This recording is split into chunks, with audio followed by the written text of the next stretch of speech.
Thank you so much. Um, Thank you so much for the introduction. And I should confess that I am now a PhD. So yeah, I'm Sunjin, no PhD, and this April I started working as a project assistant professor at the University of Tokyo. Today I'm going to briefly introduce key ideas in my dissertation on the critical social theory of Zygmunt Bauman. He is a Jewish sociologist, as you well know, and he was born and raised in Poland. Before we get into the talk, let's quickly look through the overview of my research. This research regards alienation from moral responsibility, responding to the other, as alienation from time. And it reconstructs self-alienation, which has been a barely temporal concept, as something produced in the relationship between time and self with reference to the state of art, time theory.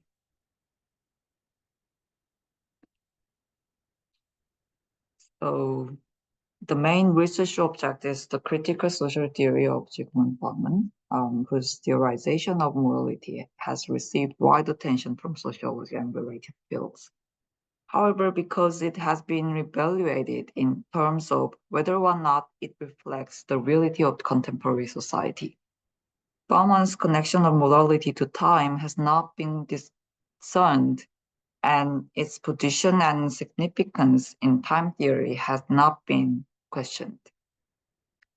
Thus, I focus on the fact that Bauman's temporal theory approximates recent time theories in quantum physics and phenomenological knowledges regarding this, and clarify the theory's significance. In doing so, I formulate a theory that can critique an individual's retreat from moral demands stemming from the otherness of the other as alienation from time. Okay, here is a diagram I prepared today to illustrate the points I have discussed.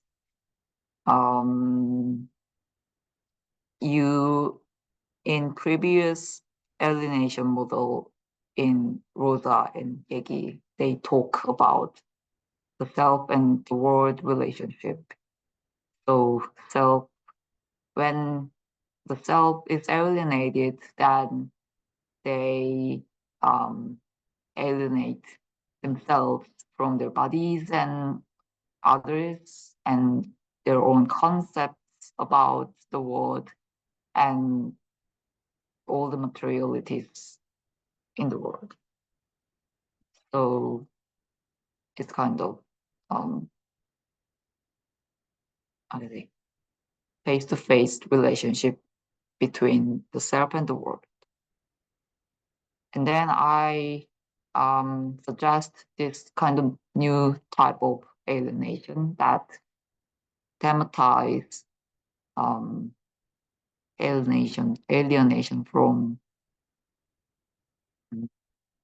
other than the world.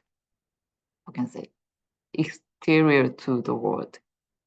In the outside of the world, there is time and otherness of the other. So you are alienated from these when you no longer take responsibility for the other person. Okay, here's the content. Let me begin with previous accounts for alienation. We have these two, Hegelian Marxist tradition and Romanticism. I already used these slides in the previous presentation in the World Congress of ISA, so I would be very quick. So yeah, the concept of alienation in Hegelian Marxist tradition, we have alienation in the structural mechanism between human existence and concept. And emancipation would be brought about within the dialectic development of certain collective will. For Hegel, it was spirit, and for Marx, it was raving, a revolution by raving class. For Romanticism, alienation is, let's say, something about the senses and sentiments. They seek an existential home, and they prioritize nostalgic feelings and memories. So using these two threads, Yegi and Rosa developed their own theory for alienation. So yeah, first Yegi theorizes alienation as relations of relationlessness.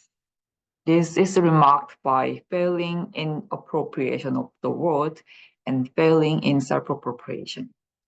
Second, for Hartmut, Rosa alienation is reconceptualized as an absence of resonance. This is remarked by cognitive, affective, and bodily inability to be touched by certain segments of the world.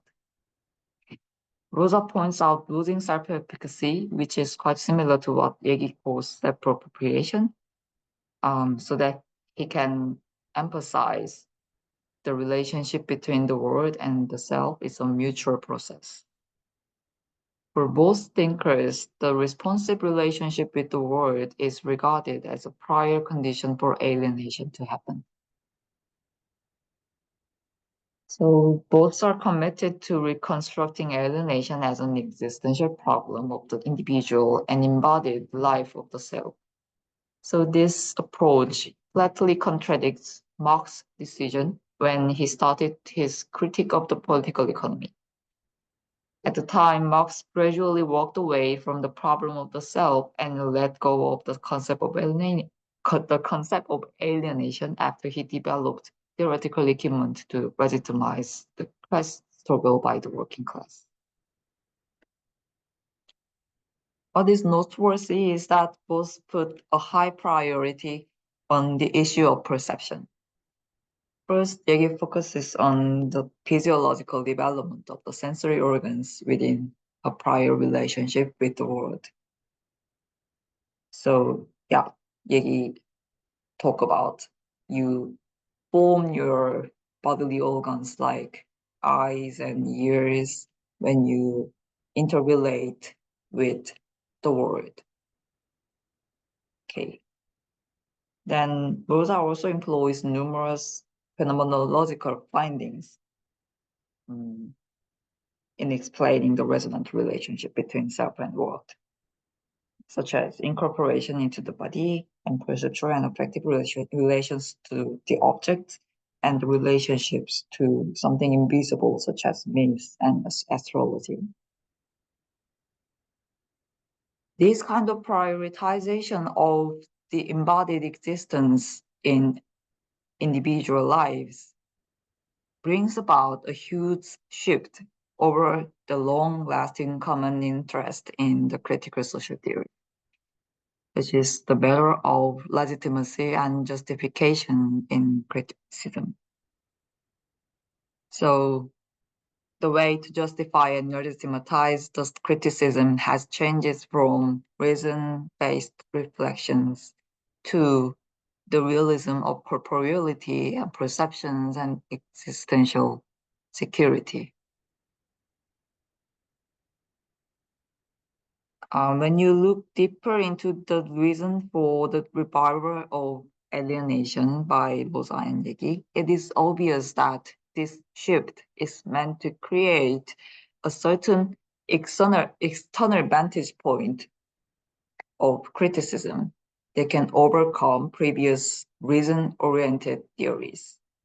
As you can see in this table, conventional critical theory conventional critical theory delivers a criticism of the ongoing pathology of rationality within the working of rationality.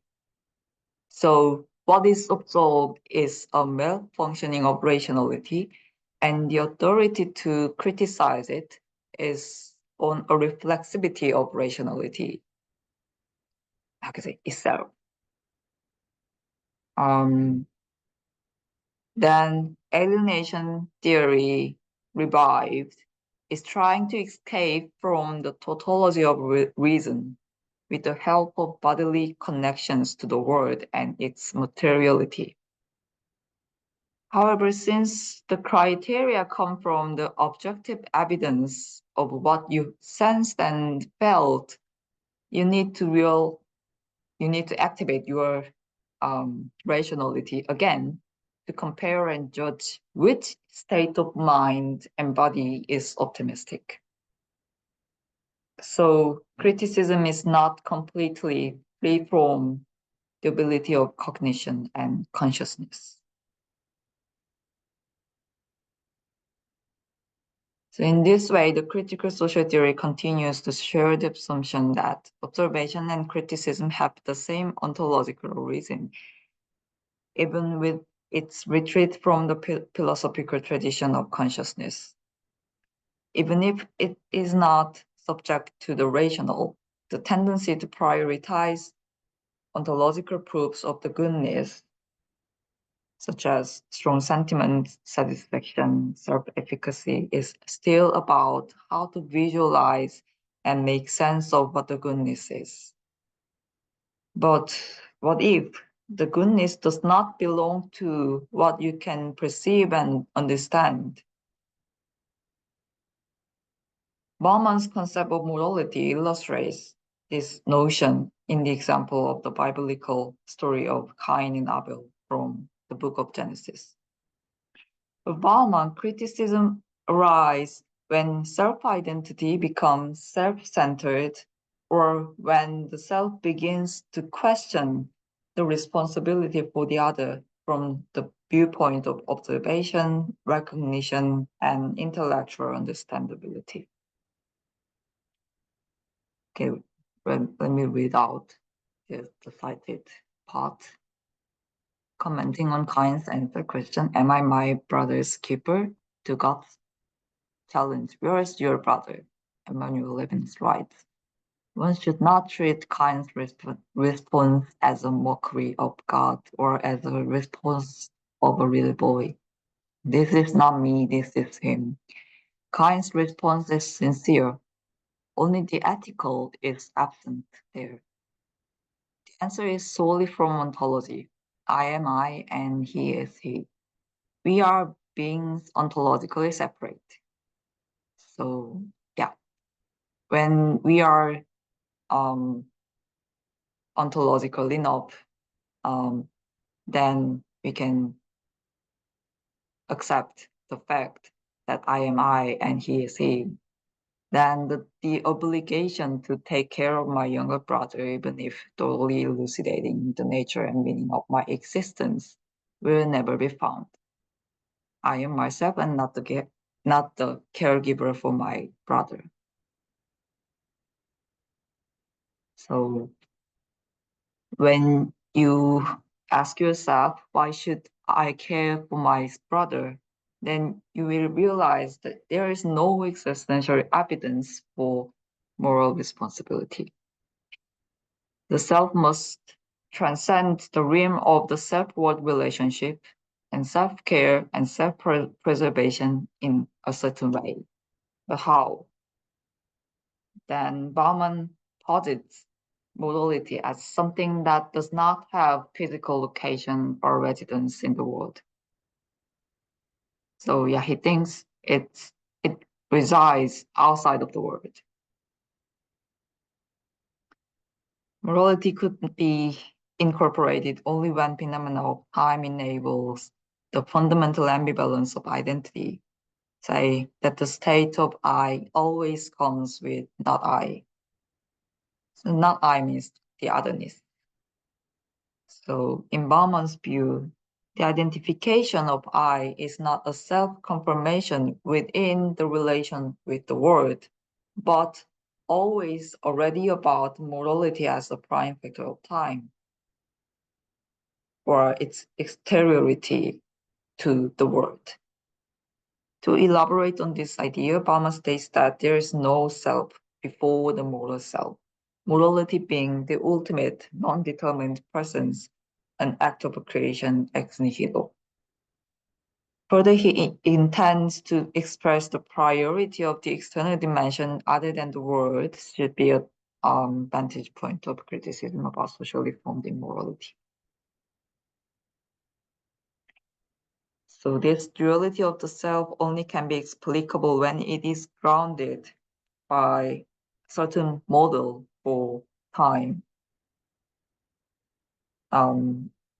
which means an exterior intervention of time, intervention of certain dimension of time that is before and outside of being.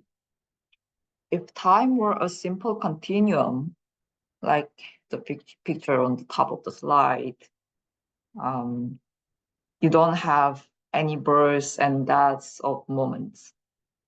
But when you have some exterior power, it's not power, but yeah, let me say, when you have exteriority, then you can split moments and conjure these up again so that you can experience time flow as flowing, changing by time, how can I say? So yeah, the continuous flow of historical time is possible only when exteriority can split and reconnect moments. Levinas once said that there must be a rupture of continuity and continuation across this rupture. Bauman says, referring to these thinking in Levinas, that all and any variety of development or of becoming is a tangle of continuity and discontinuity. Every snapshot of a developing becoming entity is a palimpsest of many layers, very few of them, if any, effaced and extinguished completely. Most are either fully overlaid and hidden under a next coat of paint, or still shine through from beneath another stroke of the paintbrush. Some of them may be revocated and incorporated into a different composition, or stored in a sort of Freudian unconscious, currently invisible, yet in principle recoverable. That applies to both macro and micro phenomena. The tangle is so dense and tight that spotting the chiasra justifying the verdict of discontinuity is, as a rule, essentially contested. Its acceptance is, in the last account, as a matter of convention, permanently open to questioning and revision. So from the above excerpt, you may note Bauman's understanding of moments and their continuity and discontinuity. First, the existence and becoming of any social and physical reality should be situated within the workings of time, which involve an intertwining of continuity and discontinuity. Second, the verdict is rendered by discontinuity or uncertainty in the different citations. We can spot Bauman how can I say? We mentioned that this kind of contrast between continuity and discontinuity to replace these two certainty and uncertainty. So yeah, the verdict is rendered by discontinuity and uncertainty, and how this verdict or the ruptures in the continuity or certainty of the seamless flow of time are perceived as a caesura. Levinas puts this how can I say, this external power of time, the temps mot, how to say, the blank in time. You see, the time of death is more correct, I think. So yeah, the third one is how to grasp and acknowledge these ruptures beyond the realm of comprehensibility is considered to possess an essentially contested nature. So to conclude with morality, we can obtain a new criterion for the critical social theory that can be found outside of observation. Morality allows the self to emancipate itself by giving away his or her existence at the moment and embracing the future or otherness. As seen in the previous alienation theory, we can have certain kind of common goals like a good society, goodness, say, a good life, which the tradition of Frankfurt school will very fond of, or will be very fond of, and we can secure some degree of certainty of what the goodness is when we think about such kind of images about good society, good life. But it's kind of nonsense for morality because it's external to that securing task.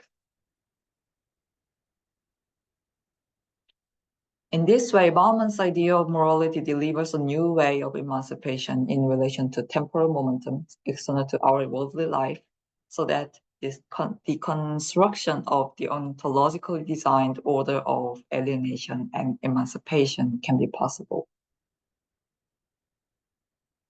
So yeah, let me briefly talk about what these kind of discussion bring about to readers of Bauman. In recent years, Bauman has been referenced as one of the most influential perspectives for analyzing contemporary society in sociology. Particularly, Bauman's perspective on a shift from solid to liquid modernity provides a significant backdrop for posing questions in various research topics. However, due to misunderstandings regarding the purpose of theorizing liquefaction, the significance of theoretical research has been unclear, and there has been a tendency to overestimate skeptical perceptions of contemporary society. The theorization of liquefaction has been utilized for some diagnostic purposes, just like Uli Hibek or say many modernity scholars. Yeah, but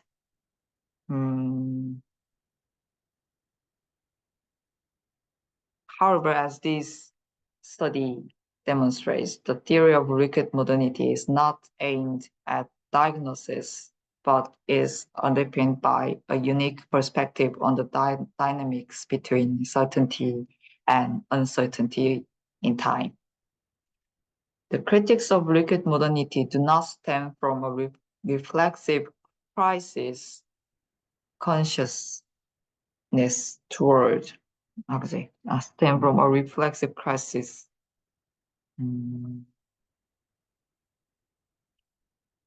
toward rapid social theory. Toward, sorry, let's do it again. The critics of liquid modernity do not stem from consciousness about rapid social change, but rather represent one of the aspects of the dynamics of uncertainty and certainty woven throughout human history.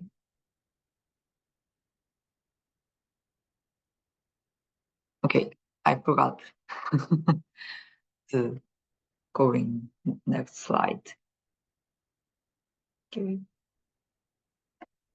Some contributions to various fields. Firstly, given prevailing attitudes in sociological research that emphasizes the social reality while avoiding or excessively mystifying metaphysical objects such as God, infinity, and thus this research overcomes this by incorporating metaphysical elements as temporal phenomena to construct a unique perspective that does not stick to observable objects in justifying theory. Second, by evaluating various models of time from the fields of physics, phenomenology, and social theory based on their points of view on temporality, this study aims to create a synergy effect among various academic fields.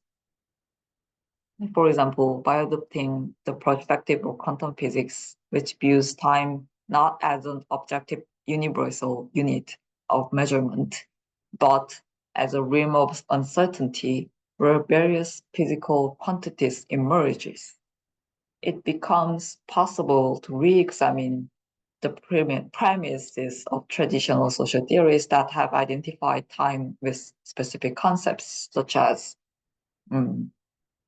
time in your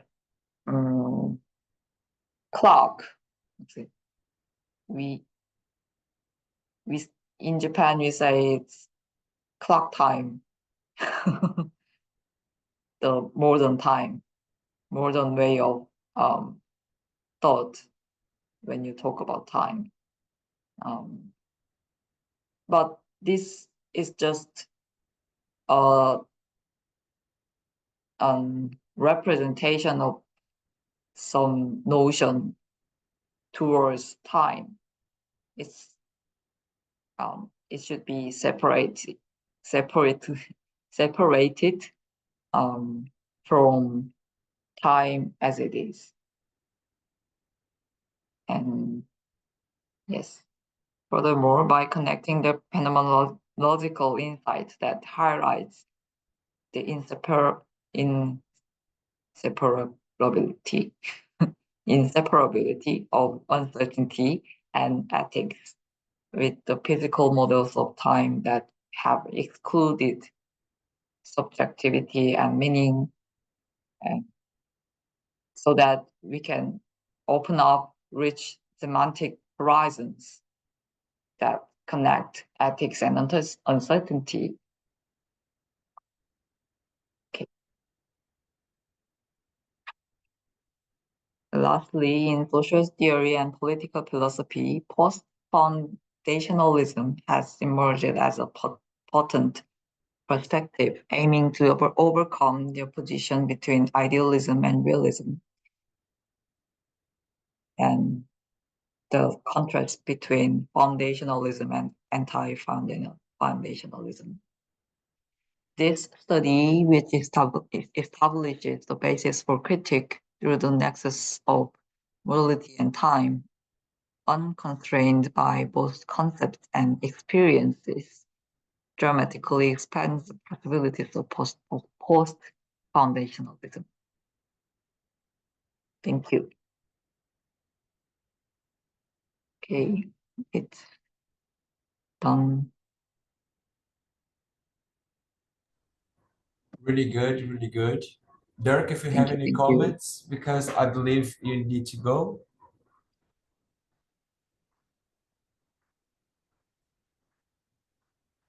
Wow. Lefebvre.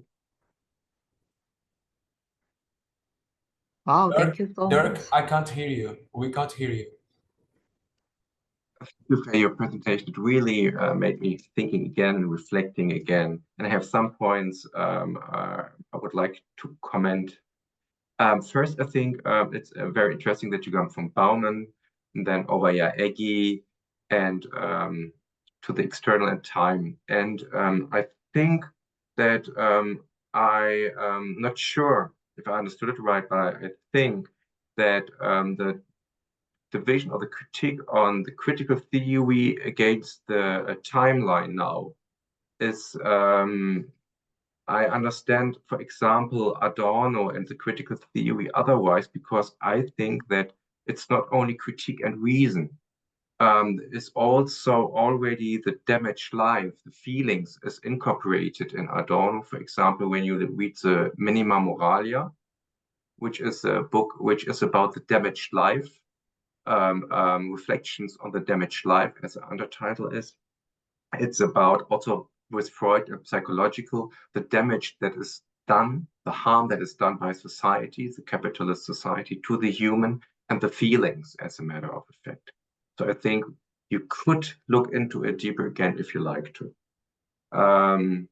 So the other thing is I'm curious about is, as you explain with Bauman morality, that it's always there above the subject. I thought about the idea of Plato, about if the concept is outside the humans already, and maybe to specify it a little bit more, that because I don't think that is what you mean and what Bauman means.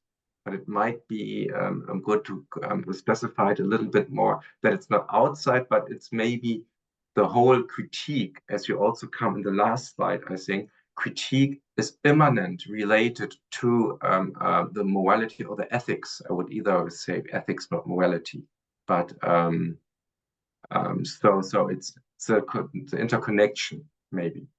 The third thing is what give it's and I really think that's really good made. It's more the old question of subject and object, and not individuality.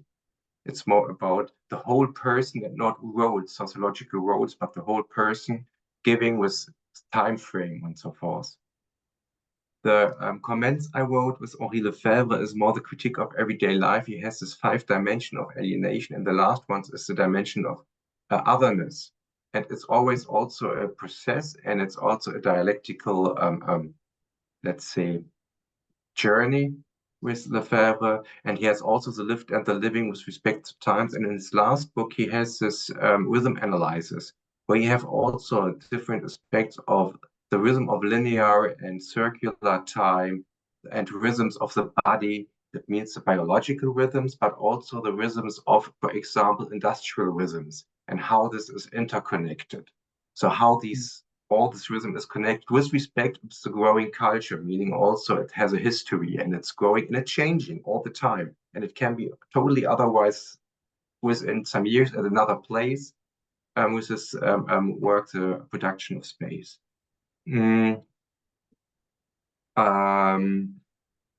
Let's see, critical about consciousness. Yeah, so I have the feeling, and I can be totally wrong, that going with the Eggy, going also a little with this uncertainty, it's and the idea of Plato, which I have in mind. I have the idea that it's going a little bit more in the direction of neo-idealism, away from materialism, and but I don't know if I have understood it right. So that is the first thing. So, but this could be that it's for me, it's a tendency that it's going out of the materialistic world to uncertainties and time. But then we face a problem of, again, the idea of Plato, but also at the exterior morality, the exterior time, which is constituting us. But this is how I don't understand how this is related to the materialistic world, as again. Mm-hmm.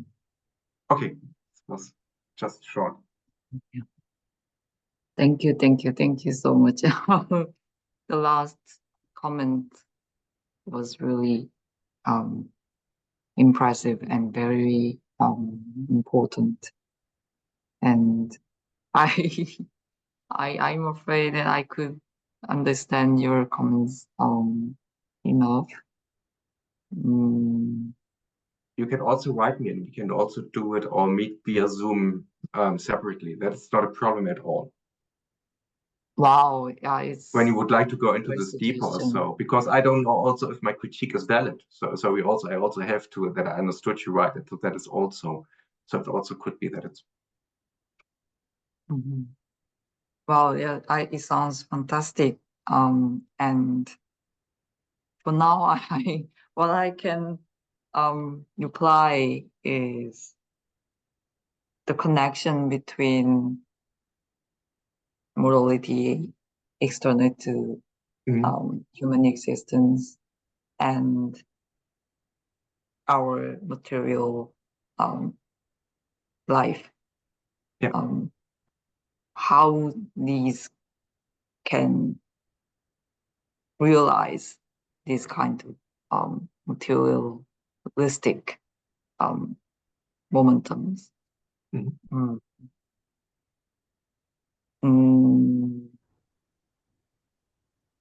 Adan, if you have any comments, because I have some comments. I believe this work is fantastic. It's fantastic. And it took me back to the first thing I thought was Foucault. Foucault, he always talks about how morality inside law and legislation, how morality changes over time. So we used to decapitate and behead people in the central square. We used to burn people alive in the central square in medieval times. And then everything changes. And nowadays, depending on where you are, certain things are legal, but being legal does not mean they are moral. And being legal does not mean they are right. So we have such exteriority that we have created legislation. We have created a way to systematize what's exterior to us. So it's very interesting because when we talk about continuity, we talk about continuity of what if everything is changing over time.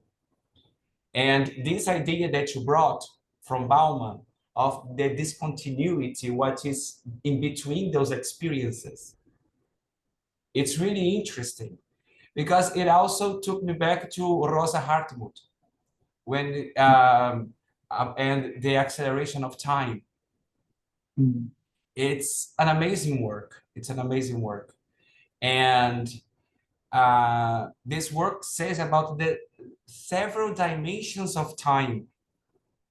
So just like you brought the quantum physics, you know, and you brought that time is not only one measurement unit, but also there are several physical laws entitled to time. So we also have to understand, and it's interesting because you made me think that time is also moral. Because there is this socioeconomic, I guess, this socioeconomic issue that makes morality not only dependent on geography, but also on social classes. Because what's moral in the rich neighborhood, it's not moral in the poor neighborhood, and vice versa. So it's really interesting when we think about an exteriority of morality that is constructing us. And we have become so alienated that we tend to not think about the other, but the other is another world. I don't remember, there was a teacher of mine, I don't remember his name, it was in Uruguay. And he told us that morality is like a market. Market? The market moral. So morality is exterior, and everything that is good or bad or almost bad or some good and some bad, you know, everything is out there. And we tend to pick and to choose those morality traits, those morality characteristics that suit our ideas, that suit our construction. And it's a cycle, because we are constructed by the morale that we choose to follow, and it changes over time. I think your work is phenomenal. Phenomenal. Congratulations. And I have been reading it because I have revised it. So it's really interesting. It's really interesting to hear from you. Thank you. Thank you very much. So much. Yeah, I think that's really sweet of you. Since I was answering, I was processing my answer to Derek's comment. Sorry. I should continue and continue again to what Humberto gave me. Yeah, how can I say, the split between something metaphysical and something in reality is always the hot potato for philosophical thinkers, you know. So in this case, I'm afraid, but I should say,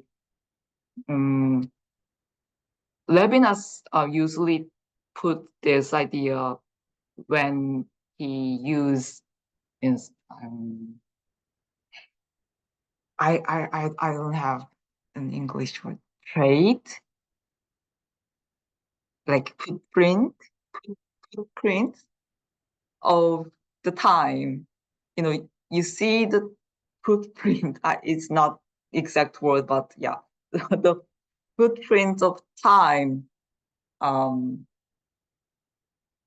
after the time affected you.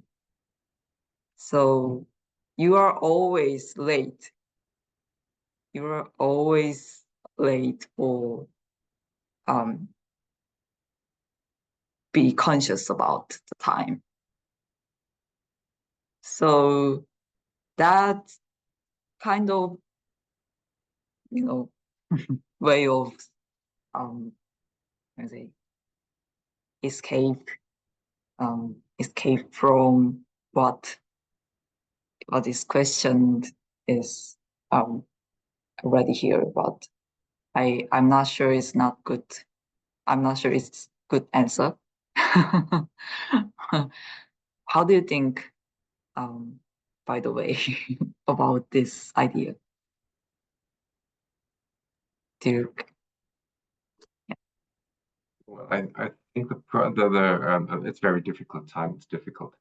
It's a difficult concept, and it's I see it also more dialectical. So there is no, as a matter of fact, there is no past, present, and future because it's all intertwined. It's all the ones, all the ones are affecting the other ones.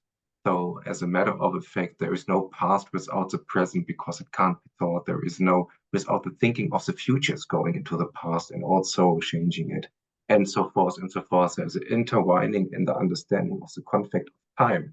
The only thing is, I'm thinking because I'm feeling myself because, and I am. It's also the question is, yeah, but this is also a momentary photograph or meant to be shot. But the question is, what is it worth?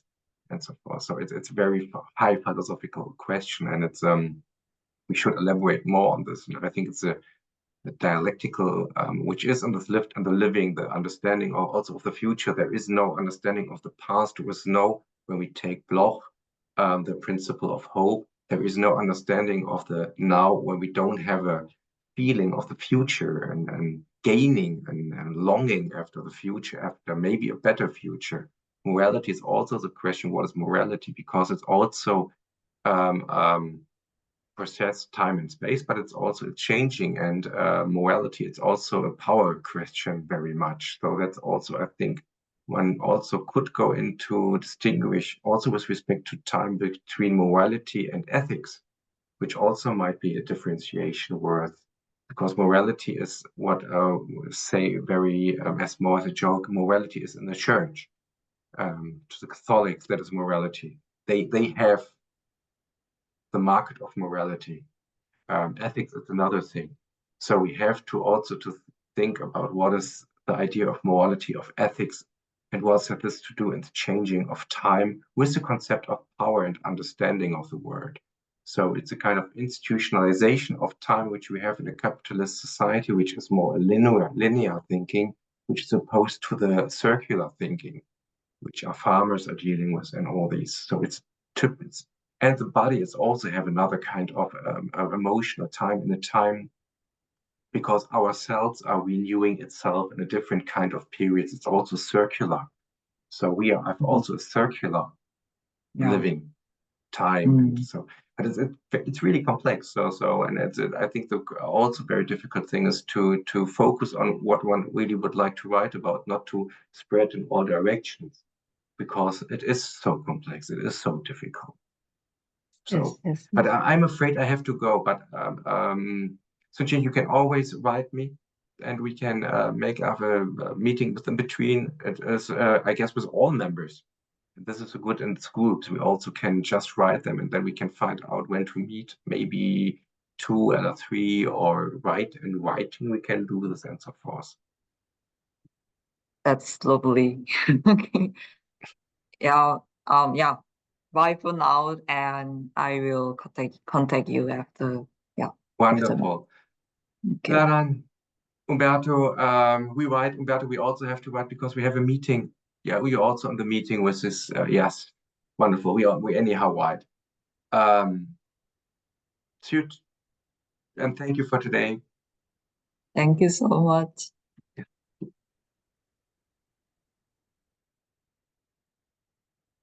Okay. Excellent. Well, but by the way, Umberto, your comment was unbelievable. I was really I think looking through my brains.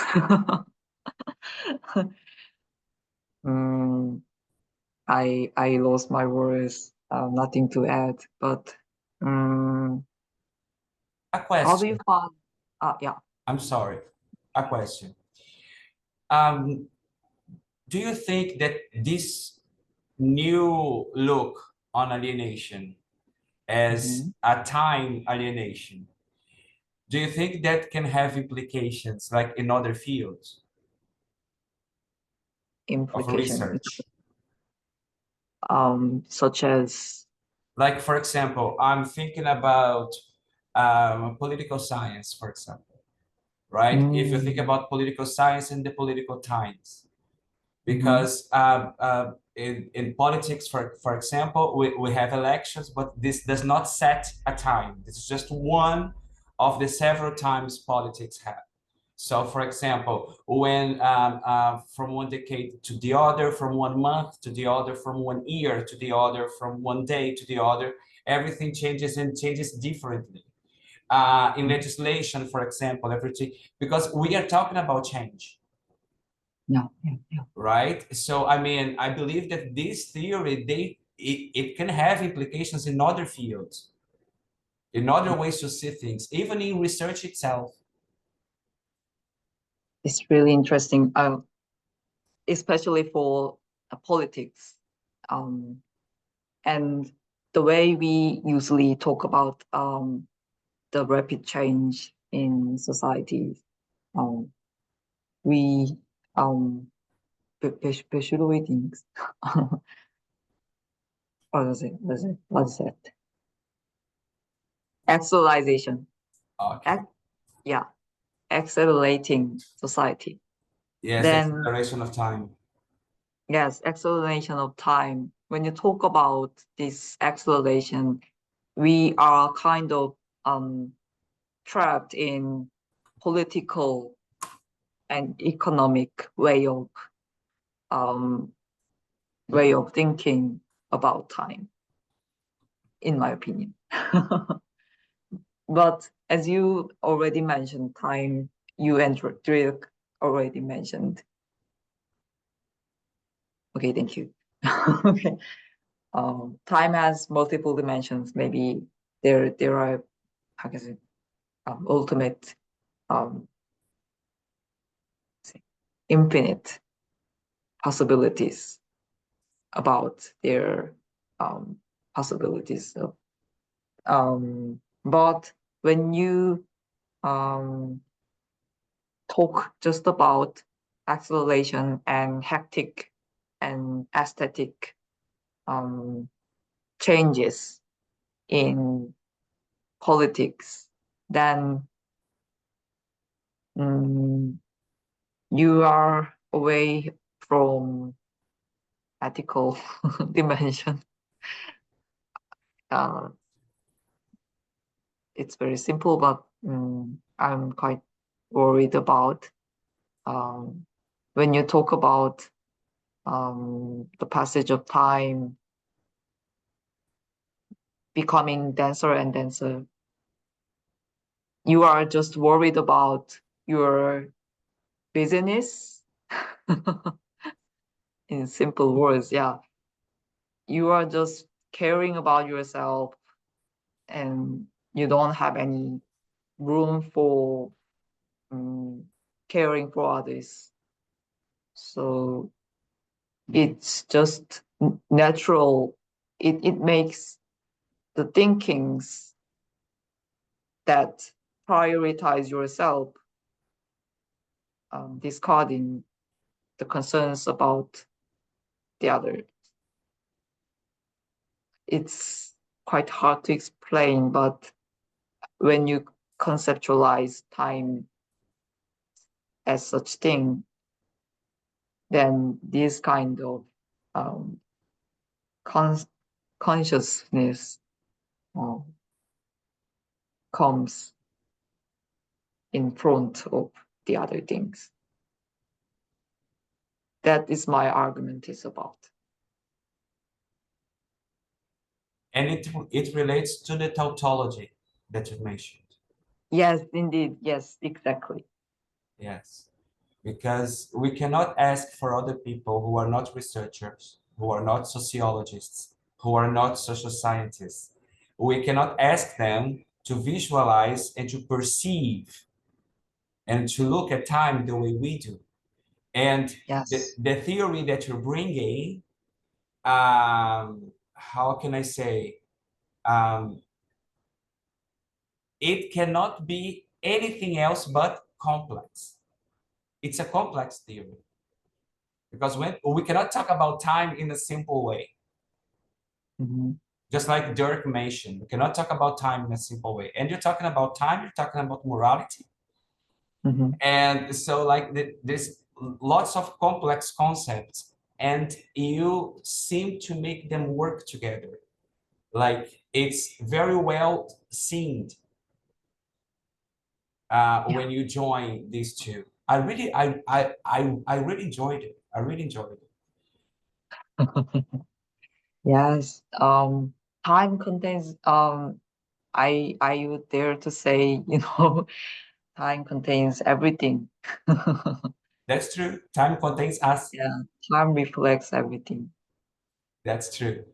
I don't think that the spatial dimension, when you think about the space, it cannot contain everything, but time can contain. Yes. I believe so. Yeah. Let me just remind you, Ladam and Sunjin, if you have any work already published, any article, any research report, anything that you want to publicize, we can put the PDF and the files on our website. And then you can forward the link to people. You can tell people to read you on our website because we're creating like this blog. So it's like an informal part where you can write your essays and your thinking, and the academic part where we're going to host, the RC36 members' works. That's great. So you can email them to us, to me, to talkinalienation@gmail.com. Okay, and then we upload on our website. Sunjin, I have a question. First, thank you so much for your presentation. Thank you. And great, superb. I'm still thinking because it is early in the morning, so so my mind is not warm up Take your for time. me in Toronto. So, but the question that I have is time with regard to the body and also to the space, the location of the body and its relationship to the time. Could you please talk if it's not too much, because I would like to know the issue of body and then time and the location of the body. Thank you so much. Let me just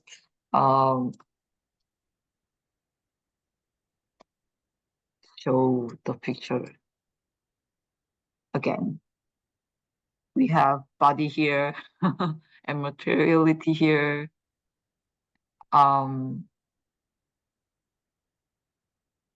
So when you talk about the self, it's kind of a mere consciousness. So as you mentioned earlier, it's kind of simple Cartesian, Cartesian, yeah, Yes. Cartesian way of conceptualization of the self, because you distinguish the consciousness from your body and strictly divide it for some reasons. The main reason for this is, especially for Levinas, he tried to distinguish the horizon of economy and ethics when you distinguish the body and materiality and ethical relationships to the otherness. Levinas also put that angels, angels that don't have physical body, he doesn't like angels because they don't have such corporeality. Only human can have body and its consciousness and its linkage to the exteriority when compared to angels. So I'm quite suspicious about this idea about only human can spare their body. How can I say? They can sacrifice themselves in very much bodily way. Humans share their foods to the others, and they can they are providing themselves, their bodies for entire life. So under the condition of the time, human, when they are born, the vulnerability of the body starts, and it continues to losing their, how is it, vitality across their lifespan. So the body is quite important momentum here, but there is certain distinguished concept among body and consciousness. So it's not quite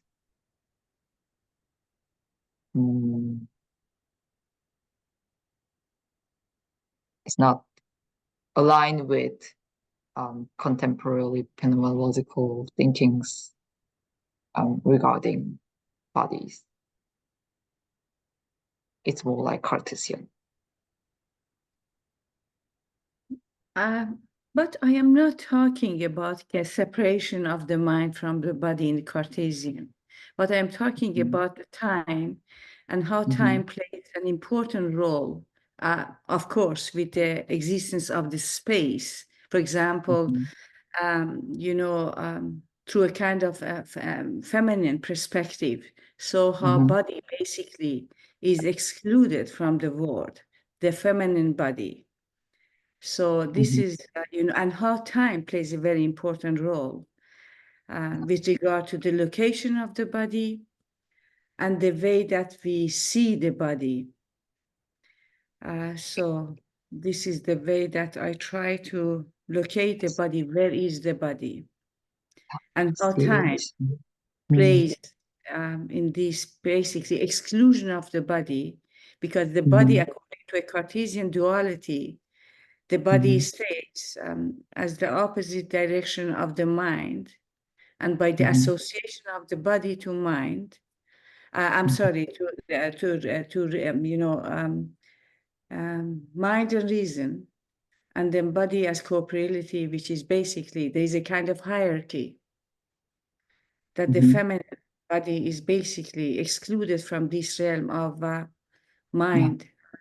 And this is, I'm interested to know about this, the issue of time, space, and the body. So I understood your comment as body containing the issue of power relations and politics.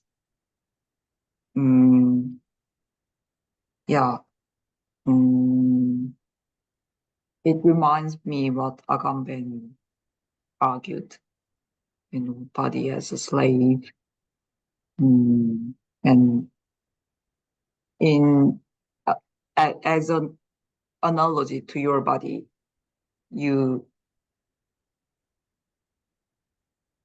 in Greek society, you have other human bodies as your slave. This kind of slavery could be arise in bodily relations, and the woman body that is excluded from the the mainstream or bodily order. Yeah. Yes, it is. This is the way that I see it, and you said Agamben. So the body is included in order to be excluded. Included Included in order to be excluded. So in a sense, so and the family, this duality that unfortunately that is with us, and it is, as you said rightly, it has a direct relationship with power, basically. And morality plays a very important role in exclusion, historical exclusion of the feminine body. That claims very important issue here. In some ways, the body has the same reason with the consciousness, the materialization, the realization of the world. When it comes to talking about such embodiment of the reality, it's not different from the contents of the mind.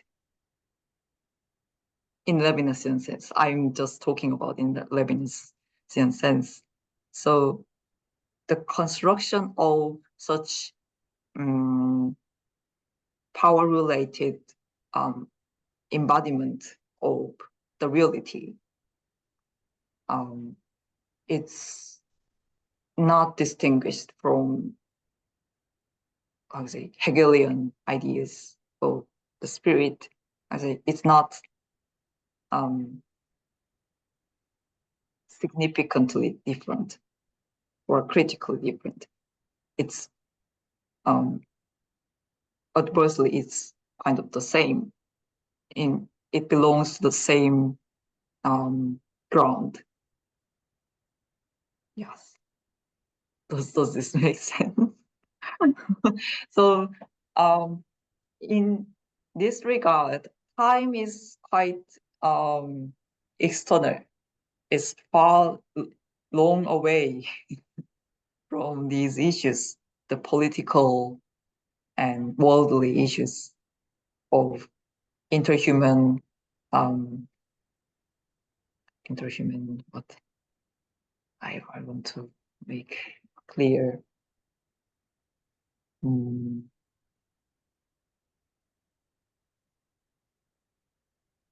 Imperialisms.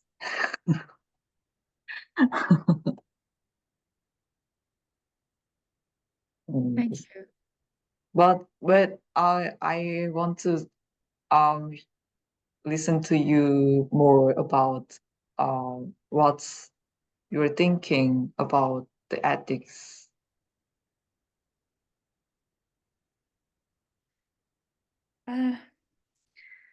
As Derek said, I agree that, morality is always power-based. It's not something neutral. It's neutral. And it is not something static. It changes, but power plays a very important thing in morality. So ethics for me is different than morality. So the way that I see it when I talk about body, there is a kind of individual body or bodies, because we are not talking about singularity, but plurality of bodies, the locations of the bodies. And the way time is experienced according to these bodies, because the location of the bodies plays a very important role in basically word alienation, in regard to word alienation. So there is, for me, there is a kind of individual body, but at the same time, social body and the body politic. So I cannot say, they're all basically in a kind of perpetual, what can I say, that power plays a very important role in regard to these kind of bodies. Change happens, but at the same time,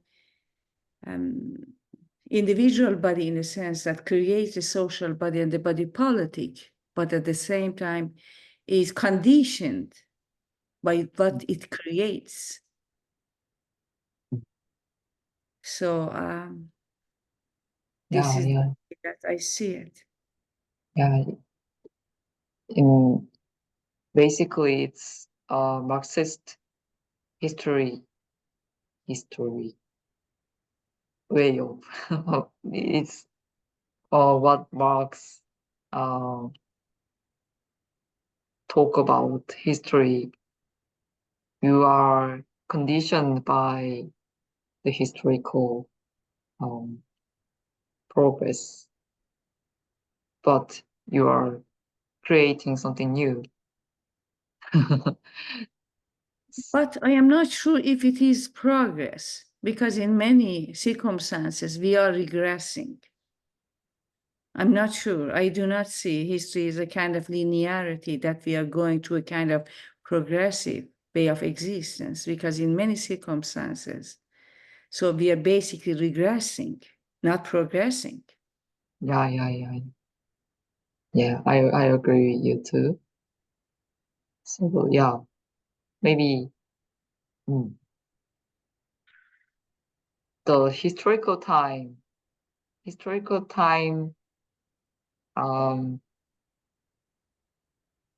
burdens you. The historical time inside world brought some kind of heavy burdens on your social context. So you are never free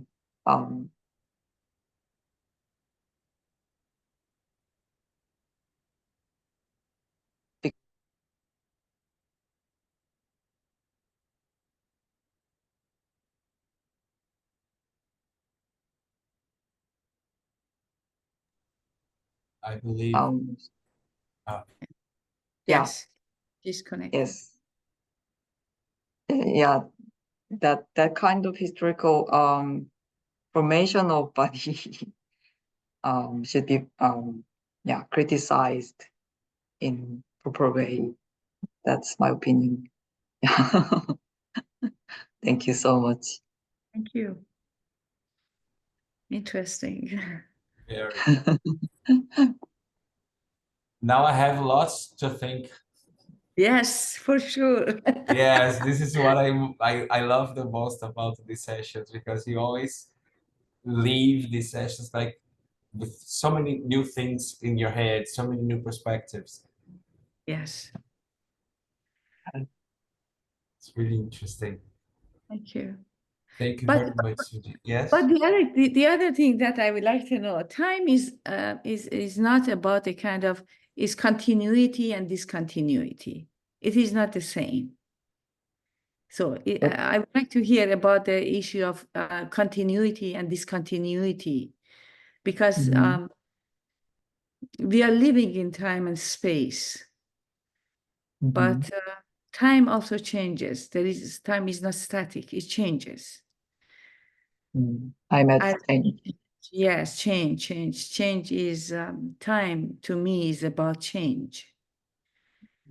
How change is taking place. Sometimes the continuity, sometimes discontinuous. Sometimes it's continuous, sometimes discontinuous in a sense.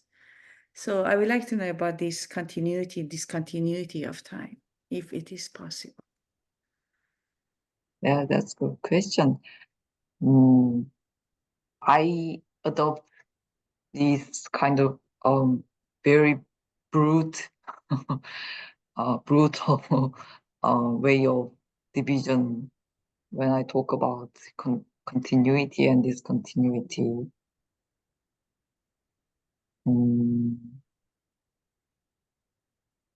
We just have two dimensions in workings of time. Inside of the world, there is a flow of time. The flow of time, we cannot deny of it. As Aristotle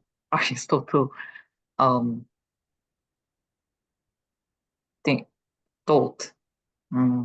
The flow of time as a historical time, we call this continuity, and the exterior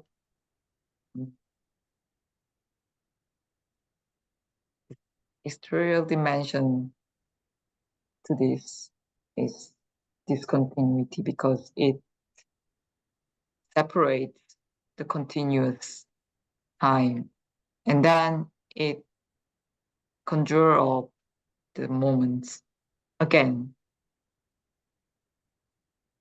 Without this workings of exteriority, you don't have change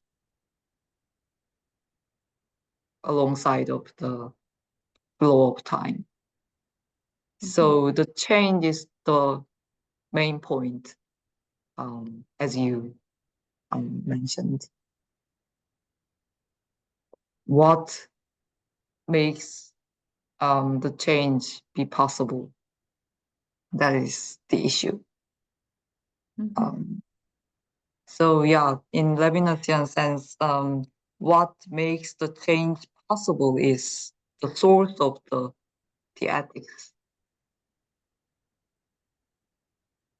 because it brings about death and birth to all moments, and it's not indifferent to our lives, our embodied lives. Our embodied lives also conditioned by these workings of separations and reconnections. Yeah. Does that make sense? Oh, you look so sleepy. Sorry. Oh, that's great. You know, I think I have days to think about what I hear. Thank you so much. And You're these welcome. are not simple things. We have to think and reflect upon what we basically hear, and then the self goes to itself to see and to reflect. Yeah. Yeah, yeah. The Thank you. body, yeah. Your point of view is really,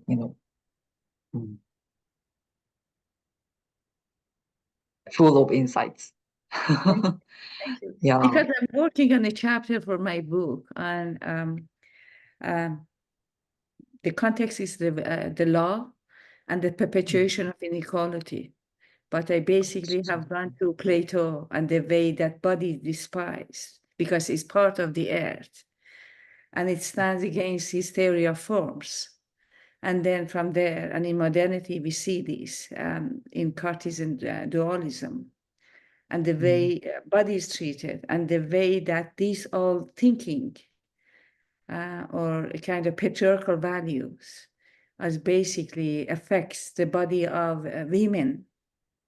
And the women as the other is basically demoted from the hierarchy, the patriarchal hierarchy.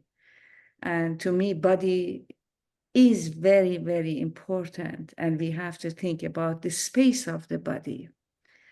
You know, because imperialism is based on the whole notion of these, is worked on these hierarchies and the space of the bodies, the enslavements of the bodies.